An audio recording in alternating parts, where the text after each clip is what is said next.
Good morning. Welcome to the Oldish TV. As always, I'm your host, Karen, and it is my pleasure to welcome you. I hope you're all enjoying a quiet Remembrance Day or Memorial Day, depending on where you are, and that you are, in fact, taking the time to remember those who fought for our freedoms. Just a short while ago, we had a Royal Canadian Air Force Hercules jet fly straight down Main Street. I was able to watch it out the front windows here from the studio.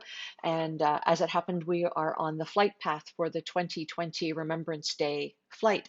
So that was really an extraordinary event to see. They are a huge aircraft and it was flying very, very low. So it was great to be able to see that. So, that formed part of my Remembrance Day today. And of course, along with everybody else, uh, a little while ago, we took a moment to just be silent and say a prayer and give thanks.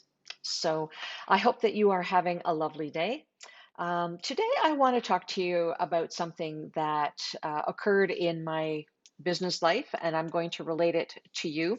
A colleague passed away very suddenly about a week and a half ago.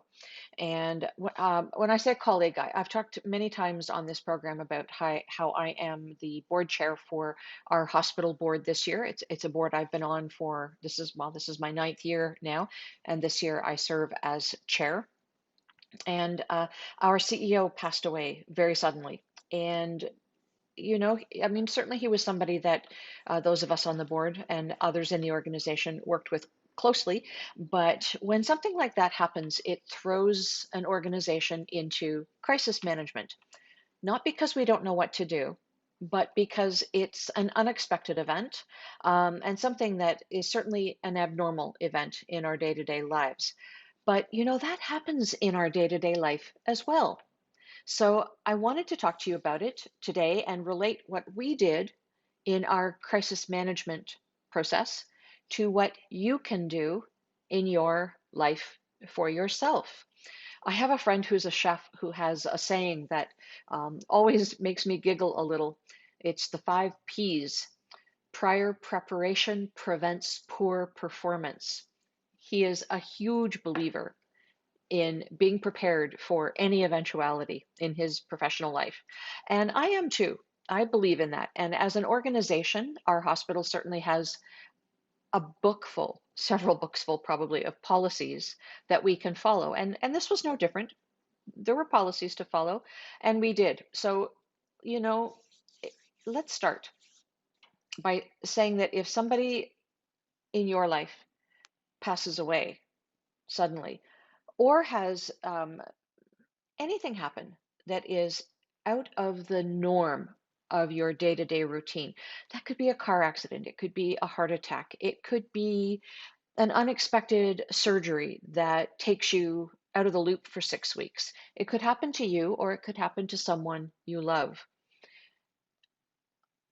Of course, we don't want it to happen to anybody, but I'm going to talk to you today about your personal preparation in case this happens in your life, because after all, it is only your life and your preparations that you can really control. So I'm suggesting that you make a plan. Much like a corporation has a plan, you need to have a plan in your life so that there are processes to follow, so that everybody knows what to do, and so that there are no loose ends that somebody, at some point down the road goes, oh my God, I forgot to feed the dog, that kind of stuff. There needs to be a process. So, I'll just take you through this step by step. The first thing we did as a corporation revolved around communication. People needed to know what had happened, but there were different levels of people needing to know what had happened. In the early moments, it was my executive members, it was senior leadership. We all needed to be on the same page about next steps. People needed to be informed. Um, you know, if the unthinkable happens in your life, there are people who need to know. Your inner circle, if you will. In my world, that would be my children and, some close friends. In your world, you have your own um, neighborhood, if you will, your immediate neighborhood that needs to know about this sort of stuff. Um, you don't want people finding out in unfortunate ways. I think back anyway, to Swissair 111. Now, that was an aircraft that crashed in the ocean off the coast of Nova Scotia in 1998. In those days, the officials of Swissair had basically 3 days until media arrived at the site. They had 3 days to fly executives over from Switzerland to Nova Scotia. They had 3 days to find the black boxes. They had 3 days to gather the facts. They had 3 days to inform the relatives of the passengers of Swissair Flight 111. They had 3 days to put together a presentation so that when they finally had the opportunity to do a media conference, it was pretty factual. They knew what had happened. They knew why it had happened, um, or pretty much they knew why it had happened. But the focal point of why I'm telling you this is they had 3 days. These days, it seems amazing to think that 22 years ago, it wasn't that long ago. Most of us remember that, but so much has changed. These days, anybody has one of these laying around, you're lucky if you've got 3 seconds before the word spreads. Now, remember the saying, good news travels fast, bad news travels faster? If there are people that should not find out on social media, should not find out because somebody else knew, and is that person in your life who just can't keep a secret, loves to share what they know, then that is the person who should be on your immediate contact list. Okay? That internal communication needs to be defined, and you need to be the one to define it. You may have several circles of friends and business colleagues who should know, who should be on that first tier of communication. Don't expect people to know. I have several different groups of friends. They don't commingle with one another. Not necessarily. I mean, they may know of one another. We may have, some people who are sort of kind of in both groups, but one group would not necessarily know to advise people in the other group. So you need to be that person who writes out the list. Make sure you include their phone numbers, their email addresses, however people like to stay in touch. These days, I have a lot of text communication.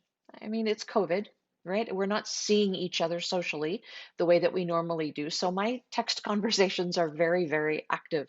I have several of them going at any one time and throughout the day. It's just the way I am. You may have a different form of communication chain. Whatever that is, define that for yourself, but make that list of first tier contacts. It's really important. Now then, the next thing we did was consider who else needed to be notified. In our organization, the board, by the way, had already been informed. They were sort of the second tier after the executive, because the executive had to make some decisions, then it was the board. But there's another tier of communication. For us, it was the mayor. It was people that our hospital works with quite closely, the collaborations with other facilities nearby. They needed to find out. It was people who used to hold senior leadership positions with us, but their contracts had expired, they had moved on, but they still had worked very closely with us. They needed to be informed, and so they were. That was our next group. In your second tier, it might be your neighbors. It might be that crazy uncle who maybe didn't make the first tier. It could be distant cousins, people you see just once a year or so, but they are related, and they do need to be given the respect to be informed. It could be bankers, lawyers, investment counselors. Again, you get to define what happens next. Somebody needs to be in charge of looking at your calendar. You may have appointments coming up. I mean, in a corporate world, if there's an appointment coming up, somebody else takes the appointment. And that was certainly a conversation we had. And as board chair, I was the one who said, move ahead. Everything moves ahead because as an organization, things need to do that. In your personal life, it's going to be different. Um, Things don't necessarily move ahead in the same way. Appointments may need to be canceled or altered. If you are the one who has passed away, the appointments are with organizations that need to be advised of your passing. So somebody needs to be assigned to the communications beat. Okay. The next thing we did was develop a written communication. So that would have been for um, external people who needed to be advised. So in our case, it was media, it was larger healthcare organization people. In your life, that could be service clubs. It could be the book club at the library. It could be the hockey team or the soccer team. It could be somebody that you are a big brother or big sister to. All of these people probably should be advised at some point. It's the people who need to know, but aren't urgently the people who need to know. Okay. The next thing we did was turn our attention to filling the position on an interim basis. Now, fortunately for us, we have policies that defined how that process moves forward. Also, fortunately for us, we had had that conversation a couple of months ago. It wasn't related to the individual passing away because, of course, we had no expectation that that would happen. It was more related to contractual obligations. His contract was coming up in less than a year. And for those of you who work in corporations, you know that executive positions typically take lengthy periods of time to fill. So we had already discussed who might fill that position on an interim basis if the individual didn't wish to re-up his contract, or even if he did re-up the contract, but decided after a year's time, yeah, I think I really want to retire. Um, Contracts are not carved in granite. People are not handcuffed to them. Stuff happens. So an individual had already been identified. In your life, that might be somebody to take care of things on an interim basis, like finances, getting the bills paid, getting the funeral arrangements paid. This could be your executor, but it happens that executors don't know that they're executors. It happens that executors live far away and can't quite get there. But what you don't want is in the short term, the hydro being turned off. In the short term, you don't want the food in the refrigerator to be spoiled. You don't want the lawyer not to know. You know, Sometimes advising certain people triggers other events or other processes kick in. So somebody needs to be in charge of all of that for the short term. The executor will take care of that in the longer term. The next thing we did was gather up projects and we prioritized them and redistributed them. In your personal life, this is going to be literally who feeds the dog and cat, who picks the kids up after school, who takes grandma to her doctor's appointments, those kinds of things, as well as who cuts the grass and who plows the snow. Those things need to be organized so that gaps are filled. Gaps have to be identified and gaps have to be filled. So that's really important. On a personal level, in our corporate world, in our corporate event, our individual's family 100% lived in another province, in a faraway place. And because of COVID restrictions, it was very difficult for that family to consider coming here. So somebody locally had to be designated to take care of looking after last wishes, um, cleaning out the house, finding family keepsakes, because the reality is that all that stuff was not going to be shipped to the faraway province. That just wasn't going to happen. In our personal lives, this happens as well. Our children grow up, they move away because of jobs, because of marriages. They could be 3 hours away, but they could be in another province. They could be in another country. They could be on another continent. Coming back to where you live is not always practical. It could be very expensive. And the more practical thing to do is have somebody locally take care of all that stuff. But you know what? It could be you or me that, our children have grown up and we may have chosen to move to a faraway place to follow a passion.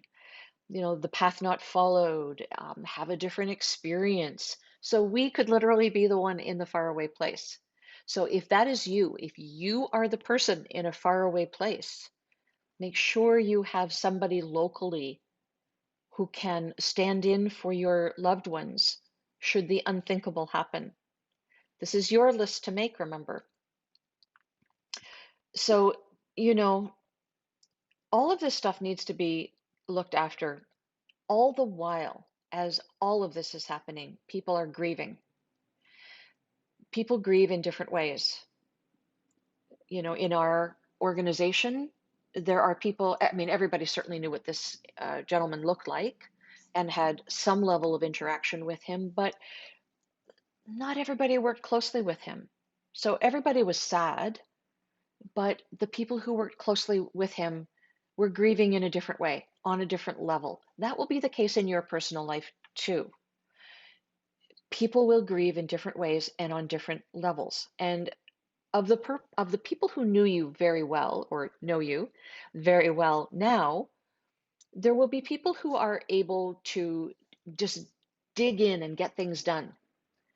There will be people who will melt into a puddle and be frozen in time, unable to do anything. When you're making your lists and assigning your people to take care of this and that in your life, should you pass, or even should you find yourself in hospital as a result of a car crash, an unexpected surgery. I mean, remember, this doesn't include just death. You should make your lists so that, you know, it's really more about the unexpected than it is about you vanishing off the face of the earth. Think of your lists that way. Yes, they certainly have a place should you pass away. They also have a place should you need somebody to step in for you quickly. Okay? You want to choose the people who are not going to melt into a puddle. You want to choose the people who will move forward and take grandma to that appointment. Make sure the salad doesn't spoil in the fridge. Make sure the lawyer is notified so that other events can be triggered. Like you just need the people who are doers instead of freezers. No disrespect to the people who freeze, none at all. We all react to everything differently. But when stuff needs to get done, you need to be sure that there are people who are able to do it, who are assigned to the various tasks. Okay, so sit down and make your lists. Plan.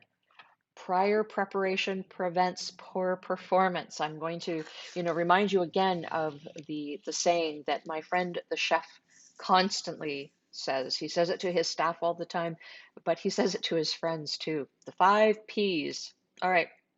I want to tell you also today about some articles that we have just posted on theoldish.com. So you can find those articles here. I'll show you the crawl. It's going right above me here, theoldish.com. Yes, I used to put it down below. But you know what?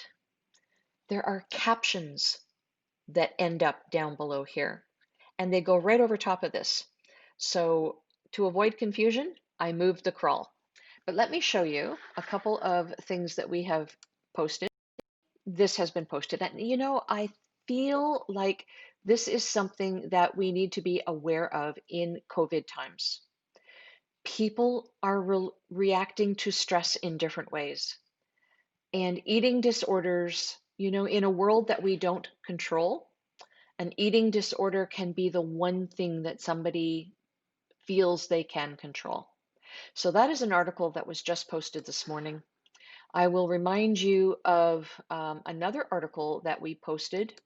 Let me just go back here. Oldish Living, I think it is. No, it's Caregiver Central. This is where this is, and it is our Oldish Gift Guide 2020. And as we move into the middle of November, people will be looking at their Christmas lists. I am not one who likes to put up a Christmas wreath. until Remembrance Day has passed. So my Christmas wreath will be up tomorrow, not today, tomorrow. Um, I know a lot of people have been decorating for Christmas very early. I've seen a lot of posts on Facebook about that. And I have one of my grand dogs with me right now, so I've been out walking her, and I'm quite startled to see the number of Christmas wreaths on the front of a house. I don't feel good about that. But tomorrow, my Christmas wreath will be out. No disrespect to people, I don't think, because I think we are all reacting to COVID in a different way. People are looking for ways to be happy and to find something that brings them joy. And so there are a lot of Christmas trees that have already gone up. I don't put mine up until way later, but Christmas wreaths have gone up, and Christmas trees have also gone up. And so um, in line with that will be Christmas shopping or holiday shopping if you celebrate Hanukkah or whatever it is that you celebrate and you need a gift for. Check out our Christmas gift guide 2020, and hopefully you'll find some great suggestions or at least inspiration there for you. As I said last week when we reviewed this entire list, there are gifts there that cost nothing. There are gifts there that several people can go in on. There are things that are homemade. There are things that can be purchased. There are 65 different suggestions. So you will find, at the very least, inspiration there for people who are difficult to buy for. I will leave you with that thought today, and I will leave you with your homework of doing your crisis management plan. I think it's really important. I believe in being prepared and I believe in being proactive. So hopefully you will take that note. And, I've actually even put on my list to do a bit of a process sheet. I'm not going to promise when it'll get done, um, but I will do a process sheet at some point that you can follow in your own life. Define this, think of that, and I will get it up in our tools section. So it might not happen for a month or two. There's a lot of other stuff we're working on, but it'll be there. So until next Wednesday, thank you for spending the time with us today. Do take care of one another, especially take care of yourselves.